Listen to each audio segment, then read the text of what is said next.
Movies of the month June 2025 already இந்த சீரீஸ்ல Apple Mac video போட்டாச்சு, செக் அவுட் பண்ணி பாருங்க. Once again thank you Gaston for the content. Late தான் but still இன்ட்ரெஸ்டிங்கான கண்டென்ட் விட முடியாது. ஸோ லிஸ்ட்டுக்குள்ள குதிச்சிடலாம். த மேன் ஃப்ரம் அங்கிள் ஒரு டீசென்டான நல்ல ஸ்பை ஆக்ஷன் படம். 10/11 வர வேண்டிய படம். பட் காய் ரிஷியோட டைரக்ஷன் படத்தை இன்னும் கொஞ்சம் இன்ட்ரெஸ்டிங்காக மாற்றிடுச்சு. வழக்கமான ஸ்பை ஆக்ஷன் படம் தான், பட் ஸ்டில் காய் ரிஷியோட டைரக்ஷன் அண்ட் மியூசிக்காக கண்டிப்பாக பார்க்கலாம். தொடரும் ப்ரோட்டகனிஸ்ட் அண்ட் ஆன்டகனிஸ்ட் தான் படத்தோட பிக் ப்ளஸ் பாயிண்ட். இன்ட்ரெஸ்டிங்கான ஸ்கிரீன் பிளே, நல்ல எமோஷன் அண்ட் பயங்கர இரிட்டேட்டிங்கான வில்லன்னு படம் சூப்பராகவே ஒர்க் ஆச்சு. விஷயம் மாதிரி இல்லை, கம்ப்ளீட் கமர்ஷியல் படமாகவும் இல்லை. ஸோ எனக்கு படம் பார்த்த உடனே ரொம்ப பிடிச்சது. பட் லேட்டரான் பிடிச்சது, பட் நாட் ரொம்ப. சின்னர்ஸ் எனக்கு படத்தோட style, colour and music literally பயங்கர யூனிக்கா, எங்கேயுமே பார்த்தாத வகையில் சூப்பராக இருந்துச்சு. ரயன் கூகுலர் ஹிஸ்டரியில் கண்டிப்பாக மிக முக்கியமான டேரக்டராக இருப்பாரு. படம் ஒரு 60% தான் புரிஞ்சுது. ஐ மீன் மேலோட்டமான கதை ரொம்ப தெளிவாக புரிஞ்சுது. பட் அண்டர்லைன்ல இருக்க கான்டெக்ட் ஒரு 60% தான் புரிஞ்சுது. பட் ஸ்டில் செம்மையான experience. Predator killer of killers. Alien ஃபிரான்ச்சைஸோட மிகப்பெரிய ஃபேன். ஆல்மோஸ்ட் எல்லா படத்தையுமே ஷார்ட்ஸ்ல ரிவ்யூ பண்ணி போட்டிருக்கேன். பெரிய படம் எனக்கு ரொம்ப ரொம்ப பிடிக்கும். அதே டேரக்டர் அந்த யூனிவர்ஸ் எக்ஸ்பேண்ட் பண்ண பயங்கரமான அனிமேட்டட் பிரெடேட்டர் படத்தை கொடுத்துருக்காரு. 3 ஷார்ட் ஸ்டோரி, 3மே வெவ்வேறு டைம் லைன்ல கிளைமேக்ஸ்ல 3த்தையுமே கொண்டு வந்து ஒன்னா ஃபைட் பண்ண வச்சது செம்ம இன்ட்ரெஸ்டிங்கா இருந்துச்சு. அனிமேஷன் ஸ்டைலுமே செம்மையா இருந்துச்சு. ஏலியன் அண்ட் பிரெடேட்டர் ஃபிலிம்ஸ்லாம் பிடிக்கும்னா கண்டிப்பா இந்த படத்தை பாருங்க. ஆக்ஷனுமே படத்துல செம்மையா ஒர்க் ஆகி இருந்தது. அடுத்து பிரெடேட்டர் பேட்லேண்ட்ஸ்க்காக வெயிட்டிங். த அக்கௌண்டன்ட்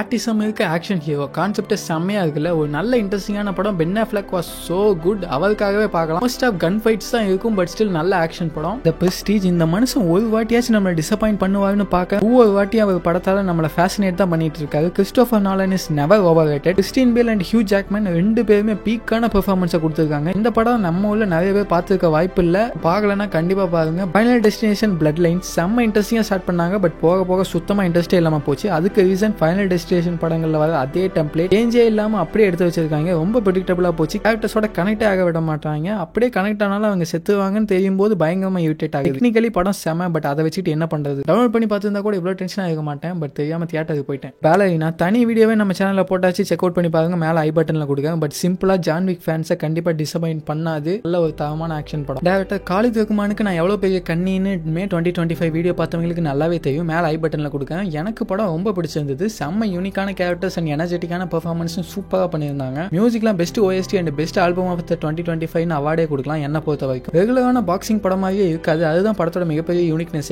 பார்ட் 2 எடுத்தா சூப்பரா இருக்கும். பட் இந்த ஸ்டோரி இப்படி முடிச்சதுமே செம்ம இன்ட்ரெஸ்டிங்கா தான் இருந்துச்சு. My all time favourite film Mufasa the Lion King. Lion கிங்லாம் ஒண்ணுமே இல்லை, ஒரு சப்ப கதை. பட் அந்த படம் யூனிவர்சலா வேற லெவல்ல ஏஜ் ரெஸ்ட்ரிக்ஷனே இல்லாம கிட்ஸ், அடல்ட்ஸ், ஓல்டிஸ்னு எல்லாருக்குமே பிடிச்ச படம். ஆனா இந்த படம் சிம்பிளா இருந்தா கூட்டிட்டு போய் பாருங்கன்னு ரிவ்யூ சொல்லிட்டு இருந்தாங்க. அந்த அளவுக்கு தான் படமும் இருந்துச்சு. பட் ஸ்டில் ஸ்காரோட ஸ்டோரியை காட்டினது நல்லா இருந்தது. பட் மற்றபடி சொல்லறதுக்கு ஒன்றும் இல்லை. ரொம்ப ரொம்ப ஆவரேஜான படம். City lights. நம்ம ஊர்ல சார்லி சாப்ளினோட படங்கள்ல அவ்வளோவா யாருமே பார்த்துருக்க மாட்டாங்க. மோஸ்ட்லி ரேண்டமான சீன்ஸ் அங்கங்க டிவியில பார்த்துப்போம். But he's actually a film maker. அவரோட படங்கள் அவரே எழுதி டைரக்ட் பண்ணி நடிச்சு வந்த the timeless classic film City Lights. இந்த படம் ரிலீஸ் ஆகி 94 வருஷம் ஆச்சு. பட் ஸ்டில் டெக்னிக்கலி அந்த ரைட்டிங் வைஸா செம்ம ஸ்ட்ராங்கான படம். பிளாக் அண்ட் ஒயிட் ஊம படம் சொல்லி பார்க்காம விட்டுறாதீங்க. வேற லெவலுக்கு ஒரு தரமான காமெடி படம். செம்ம என்ஜாய் பண்ணி பார்த்தா. சார்லி சாப்ளினை பத்தி அந்த அளவுக்கு தெரியாதவங்க கண்டிப்பா இந்த படத்தை பாருங்க. ரொமான்ஸ் அண்ட் காமெடி ரெண்டுமே செம்மையா ஒர்க் ஆகி இருந்துச்சு. செர்பியன் ஃபிலிம் 40 கண்ட்ரீஸ்ல பேன் பண்ணியிருக்காங்க. அந்த அளவுக்கு இந்த படத்துல என்னதான் இருக்குங்க ஒரு எக்ஸைட்மெண்ட்ல பார்த்த படம். யோசிச்சு கூட பார்க்க முடியாத அளவுக்கு ஒரு பயங்கரமான டார்க் சைட் ஆஃப் பான் இண்டஸ்ட்ரியை பத்தின படம். மொத்த படமும் பார்த்து முடிக்கும் போது டேரக்டரோட இன்டென்ஷன் வெறும் ஒரு கொடூரமான டிஸ்கஸ்டிங்கான படத்தை எடுக்கணுங்கிறது மட்டும் இல்லைன்னு தோணுச்சு. டார்க் சைட் ஆஃப் நமக்கே தெரியாம மேபி அது ரன் ஆகிட்டு கூட இருக்கலாம்ங்கிற ஒரு ஐடியா எனக்கு தோணுச்சு. மேபி ஒப்பீனியன்ஸ் டிஃபர் ஆகலாம். பட் இந்த படத்தை நான் யாருக்கும் ரெக்கமெண்ட் பண்ண மாட்டேன். பட் ஸ்டில் கிளைமேக்ஸ்ல எனக்கு ரொம்ப வருத்தமாகவும் ஷாக்கிங்காகவுமே இருந்துச்சு. இதுல நடிச்சவங்களாம் இப்படி ஒரு படத்தில் நடிக்க எப்படி ஒத்துக்கிட்டாங்கன்னு தெரியல. It's more disturbing and disgusting than you imagine. The general. Charlie சாப்ளினோட கோல்டன் ஏஜ்ல அதே டைம்ல இருந்த யாராலையும் அவ்வளவு கவனிக்கப்படாத ஒரு ஆக்டர் பஸ்டர் கீட்டோன். இவர் எனக்கு தெரிய வச்ச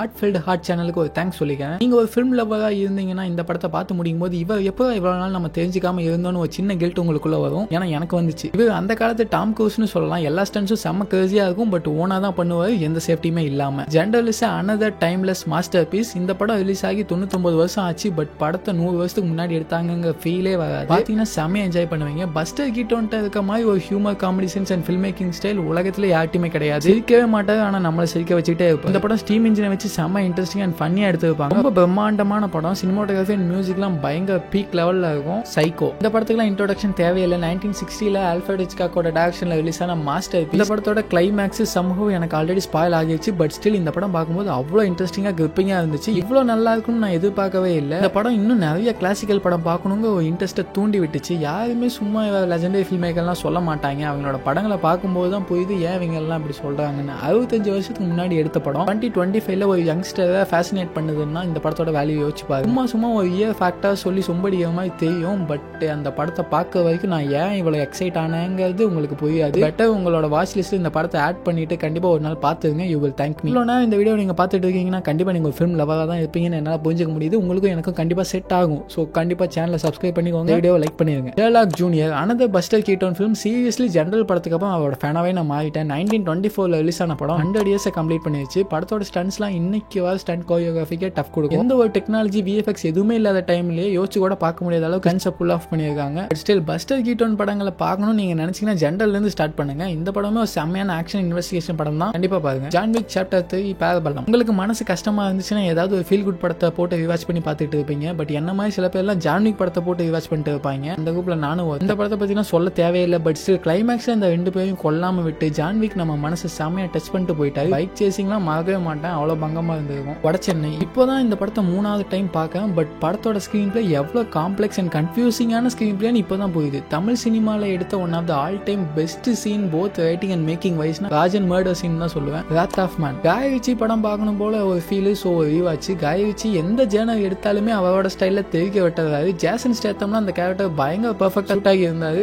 பாட்டமே இல்லாத செம த்ரில்லிங்கான revenge story. Style of action செமையா இருந்திருக்கும். ஆக்ஷன் படம்னு போய் பார்க்க வேணாம், ஒரு ரிவெஞ்ச் ஸ்டோரின்னு நினைச்சிட்டு போய் பார்த்தீங்கன்னா படம் பயங்கர சாட்டிஸ்ஃபைங்கா இருக்கும். எவ்வளவு பில்டப் பண்ணாலும் அந்த பில்டப்பை கேட்டு நீங்க வெறுத்தே போனாலும் எவ்வளவு எக்ஸ்பெக்டேஷன்ல போய் பார்த்தாலும் இந்த படம் கண்டிப்பா உங்களை சாட்டிஸ்ஃபை பண்ணும். நல்ல படம். இதுக்கு மேல எதுவும் சொல்லணும்னு அவசியம் இல்லை. பேட் பிட் இருக்காப்ல, ஜேவியர் படம் இருக்காங்க, Hans Zimmer music, Joseph Kosinski direction. கண்டிப்பா இந்த படத்தை போய் பார்த்துங்க, ஒரு நல்ல படம். இந்த படத்தை நான் தியேட்டர்ல பார்த்ததுக்கு I thank myself every time. The Godfather எல்லாருமே அடிச்சு துவைச்ச ஒரு மாஸ்டர் பீஸ். உலகத்துல இருக்க எல்லா சினிஃபைல்ஸுமே பார்க்க சொல்ற ஒரு படம். எவ்வளோ ஒரு எக்ஸ்பெக்டேஷனோட பார்த்தாலுமே ஒரு மாஸ்டர் பீஸை பத்தி நம்மளால எதுவுமே சொல்ல முடியாது. ஏன்னா அது ஆல்ரெடி இருக்க உயரத்துக்கு இதுக்கு ரிவ்யூ கொடுத்தோ இல்லை அதை பத்தி ஒப்பீனியன் சொல்லியோ ஒன்றும் ஆக போறது இல்லை. பட் ஸ்டில் இந்த படத்துல இருக்க ஆக்டர்ஸ் மார்லான் பிராண்டோ, அல்பாச்சினோ இவங்கெல்லாம் யாருன்னு தெரிஞ்சுக்கணும்னா கண்டிப்பா இந்த படம் தான் பார்த்தாகணும். மர்லான் பிராண்டோலாம் 3 மணி நேரம் படத்துல 1 மணி நேரம் தான் வருவாரு. லைஃப்லேயே பார்த்த பெஸ்ட் பெர்ஃபார்மன்ஸ்னா அது இந்த பெர்ஃபார்மன்ஸ் தான் சொல்லுவேன். அவ்வளோ பயங்கரமா இருந்தது.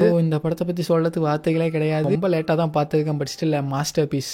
ஒரு வழியா லிஸ்ட் முடிஞ்சது. ஸோ டோட்டலா ஜூன் மாசம் 20 படங்கள் பார்த்துருக்கேன். அதுல 2 ரீவாச்சு. ரொம்ப கம்மியான படங்கள் தான், இதெல்லாம் சுத்தமா பத்தாது. பட் ஸ்டில் நிறைய கிளாசிக்கல் படங்கள் பார்த்துருக்கேன். அது போக காட் ஃபாதர் படத்தை ஒரு வழியா பார்த்து முடிச்சிட்டேன். இந்த மந்த் எனக்கு செம்ம ஃபுல்ஃபில்லிங் அமைஞ்சது because of this classical films and F1 சொல்லலாம். So yeah, that's it for today.